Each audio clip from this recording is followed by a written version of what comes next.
Hi guys, welcome back aboard good old Spiffy, our 44-foot hurricane damage DIY catamaran project boat.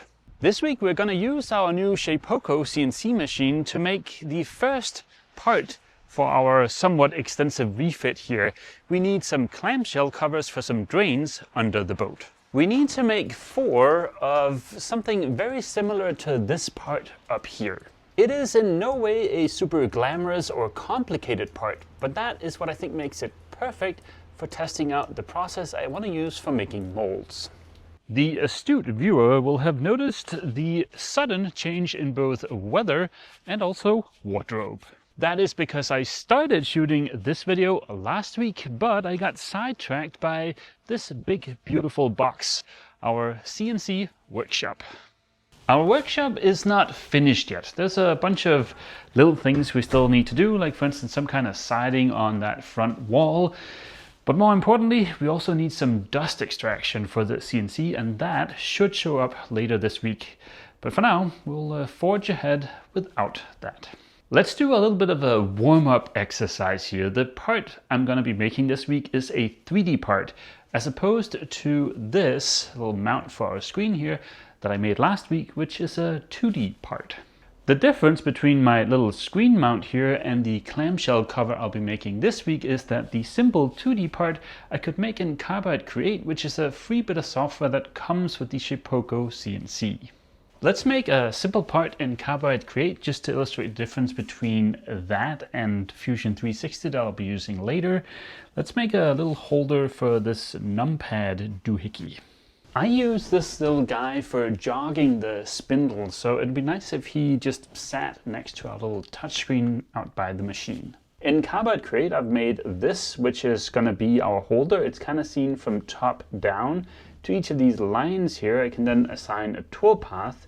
The toolpath is the blue lines here. That'll tell the machine exactly how deep to go in its cut. For instance, if we look at this first one here, you can see that goes to 36.2 millimeters.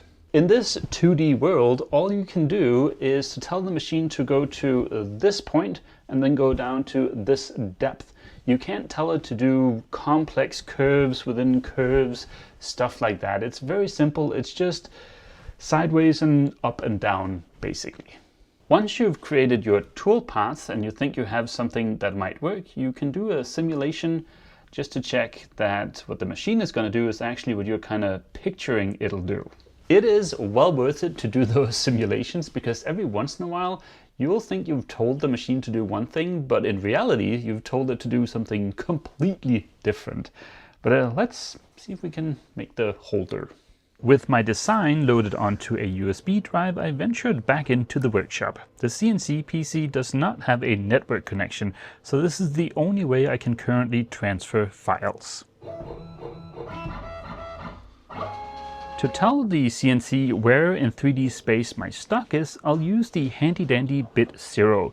You place the bit 0 on the corner of your stock, and then you move the spindle manually to the bit 0. In our case, we're doing what I think Carbide Motion refers to as a corner probe. That means the bit needs to go into the little hole on the bit 0, then you hit the button, and then it'll automatically sense both the X and the Y axis. Then it'll back out, and it'll find the Z or C, depending on where in the world you are. The alternative is to zero out the CNC on your stock manually, which is not a big deal, but the bit 0 sure makes it a lot easier and is a big quality of life improvement.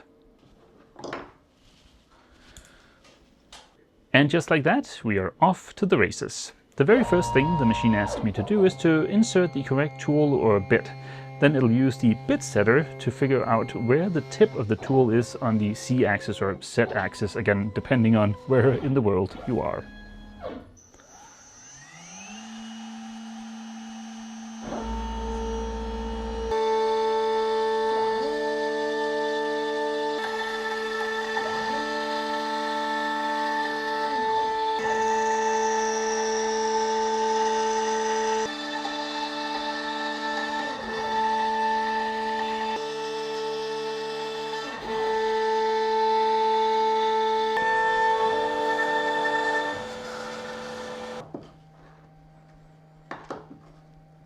And after just a couple of seconds of manual cleanup, we have exactly what I wanted. A nice little holder for the numpad doodah that is a snug fit and matches my screen holder in aesthetics.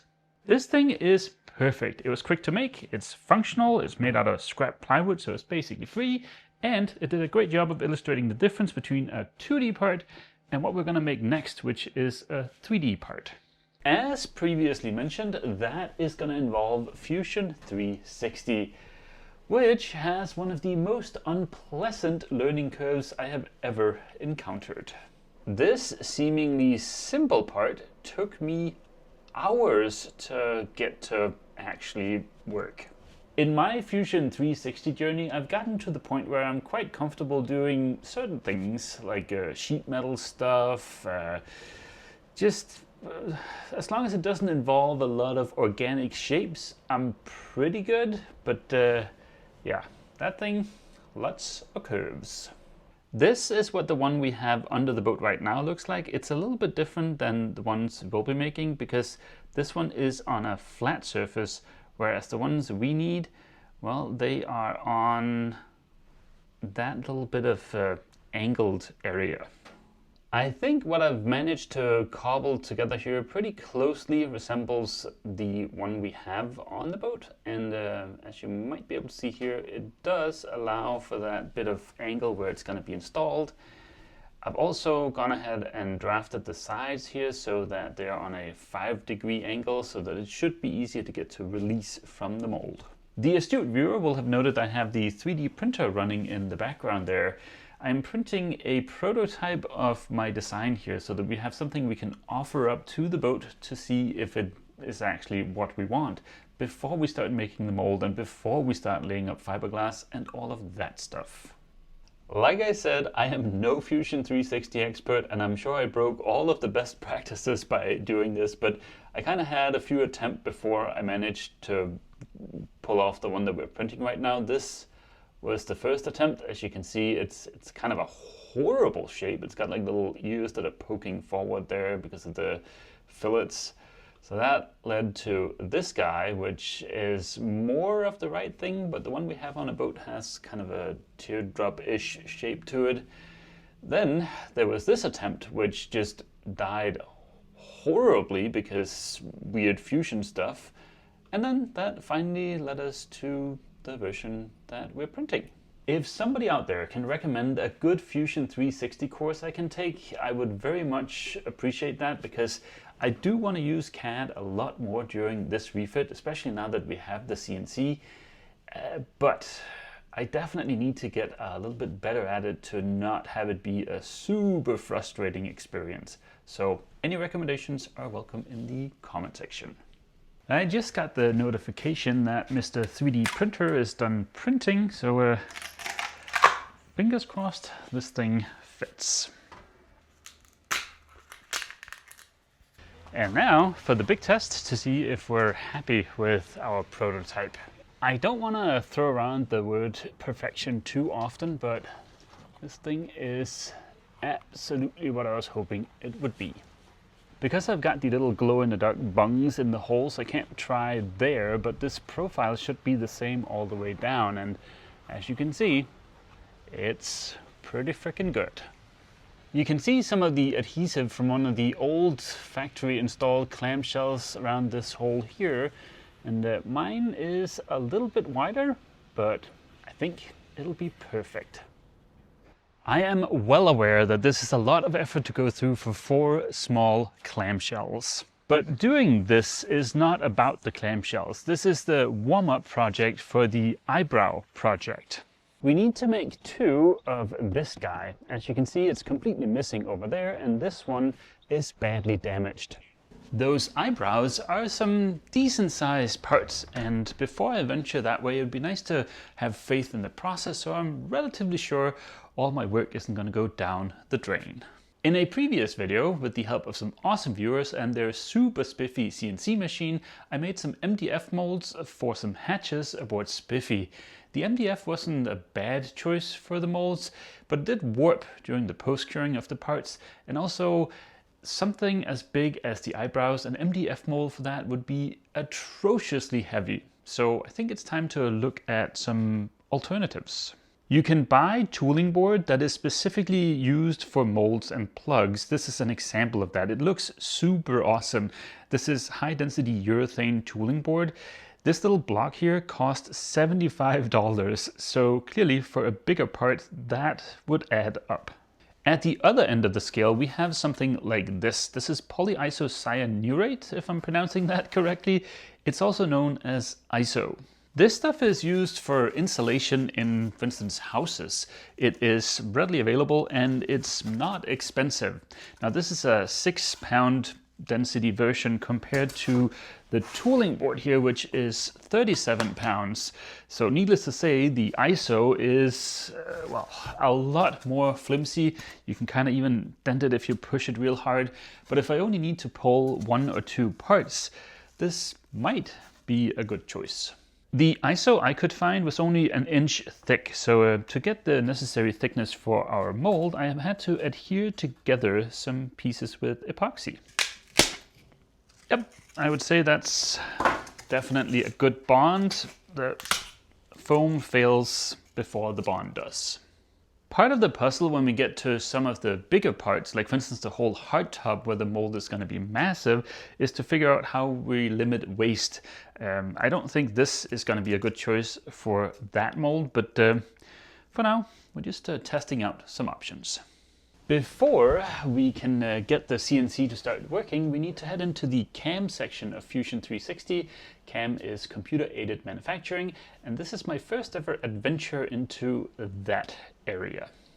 What we do in here is basically the same thing we did in Carbide Create in the toolpath section. We use toolpaths to do work for us, but in here, as you can see, we've got 2D paths and we've got 3D paths.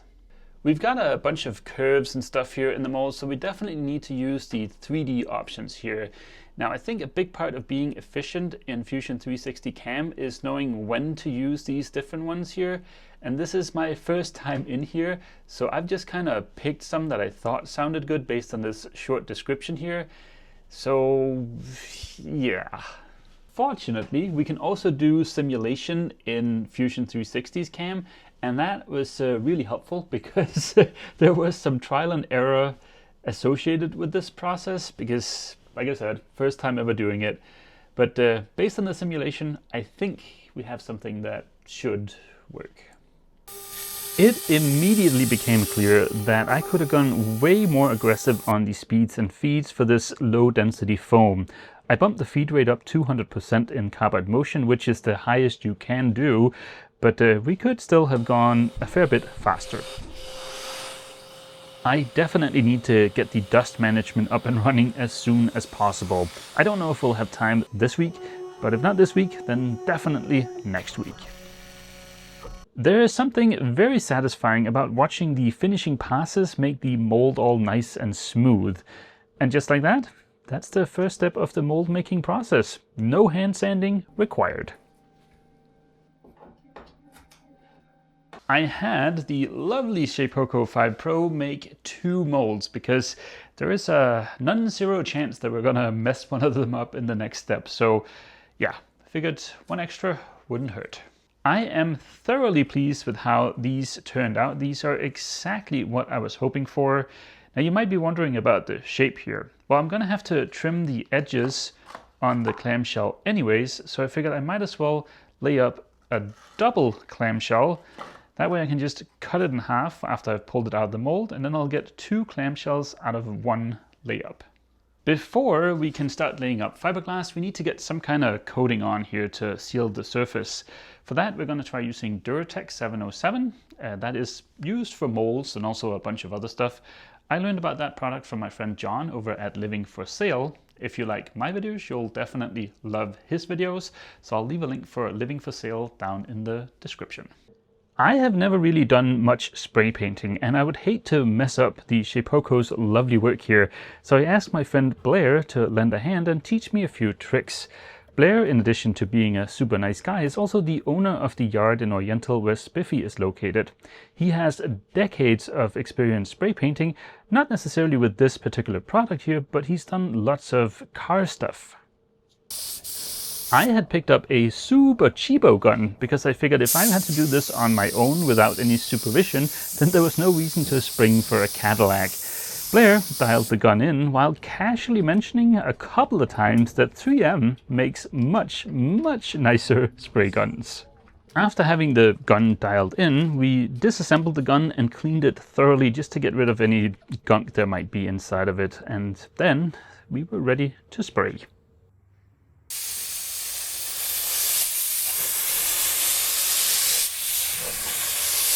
Keep in mind that this foam has kind of a porous surface, which is why it looks a little bit weird.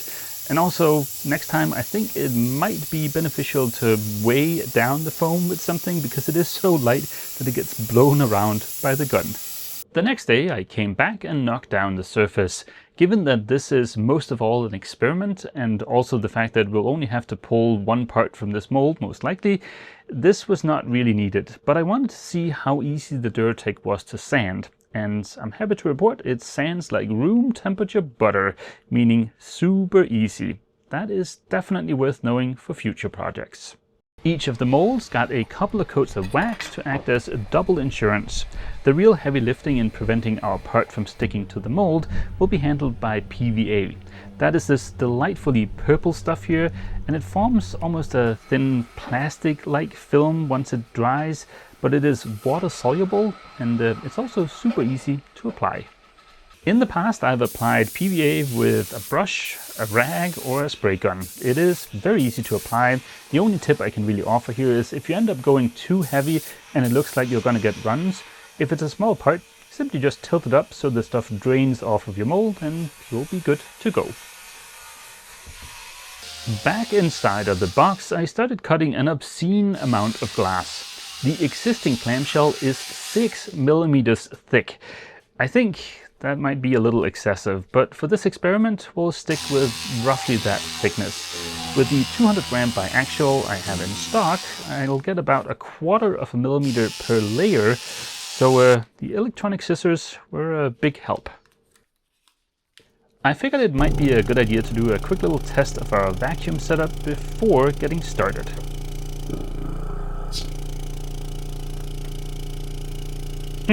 Yep. If that is the only visit we get from Captain Dum-Dum this week, I will be thoroughly pleased. Beautiful. I cut the last bit of consumables, meaning some breather cloth and a little bit of peel ply, and then started wetting out the glass. It was around this time I realized that the shape of the mold might be a little bit less than optimal. The vertical lip around the edge of it is gonna be a little bit of a pain, but we'll get back to that later.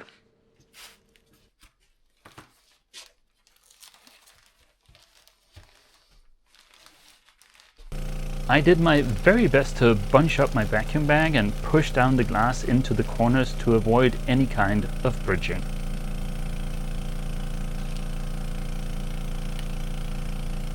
I used TotalBoat's high performance epoxy with the slow hardener. Now, with a roughly 5 millimeter thick laminate and a mold made out of essentially insulation, it definitely got a bit toasty as the epoxy was curing. After a good night's rest, it was time to pull our part. Soft wedges are a big help, but again, that vertical lip, I think it was a bit of a mistake. As you can see, it was the only part of the mold that got damaged when I removed the part. To trim the edges and find the center, I made this neat little 3D printed template.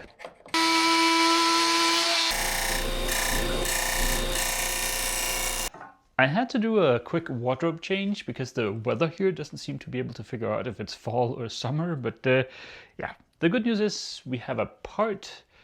The bad news is it's not perfect. It's usable, but it's not perfect. The thickness is basically spot on. We are at 5.5 millimeters. I was shooting for 6. It is definitely an overbuilt part, but that's what we were shooting for. And the surface finish is pretty decent, but we do have some bridging, as you can see right here. That happened because I didn't do a good enough of a job of smushing the glass into the corner and the bottom of the mold here. Now, bridging was a concern of mine, so I really did try to smush it out there, as you might have seen in the video, but I think there were a couple of things that were contributing to the fact that we ended up with that little bit of bridging. I think it is quite a substantial amount of glass for some relatively small geometry, and also, again, this stupid lip that I put on the mold here, that you can see it broke off here, that did not do me any favors because the glass would kind of have to come up, then it could relax a little bit, but then it would have to come up again. So that's definitely not helping matters. When I was designing this mold in CAD, I left the lip here because I figured, oh, it'll be nice to have somewhere to stick my vacuum tape to so that I can get a good seal. But in the end, as you saw, I ended up just making an envelope, and yeah, I think even if I hadn't made the envelope, it would be nicer just to have the mold be a bigger, flatter surface without this edge geometry here. I think if I had used infusion for this, I probably wouldn't have had the bridging issue, because there I would have used a bit of spray adhesive to stick down the glass before infusing it. But something else that might be cool to try with the existing molds is to make the same part, but with gel coat and polyester and chop strand, because with chop strand and polyester, I can definitely get into all the nooks and crannies here. This workshop is turning into a little bit of a warehouse.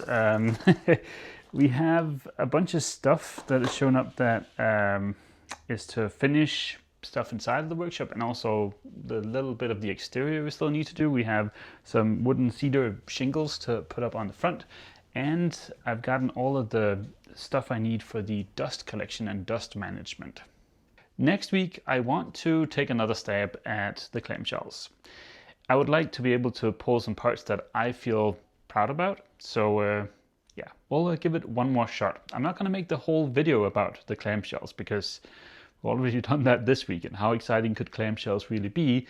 So it'll just be a short little segment in next week's video. But I also, next week, want to get this place whipped back into shape. I want to put up the dust extraction and the dust management stuff, some shelves, and now that we've gotten a fresh lease on summer apparently, I want to finish the exterior of the shipping container workshop so we can finally be done. I don't know if you can tell, but I am a little bit bummed out about this bridging issue. I mean, it's a functional part. It would work. I could ferret out the imperfections, paint it, nobody would ever know. But it's not a nice part. And it is a bit of a shame because it's not the best end to this week. And this week was going so well. So many other things went really, really well. Like the CNC performed flawlessly. I figured out the cam stuff in Fusion. It was awesome. But yeah, stupid bridging. It's okay. It's all a part of the learning curve. It doesn't matter. Next week we'll get some really nice clamshells out of the mold, and also hopefully get rid of this SIP system green, get this all beautified so we can actually finish the workshop. And on that note, I'm gonna end this week's video here. Hope to see all of you guys back inside of the box next week for more clamshells. As always, feel free to leave a comment down below, and don't forget, if you've enjoyed this video, please remember to leave a like. See you!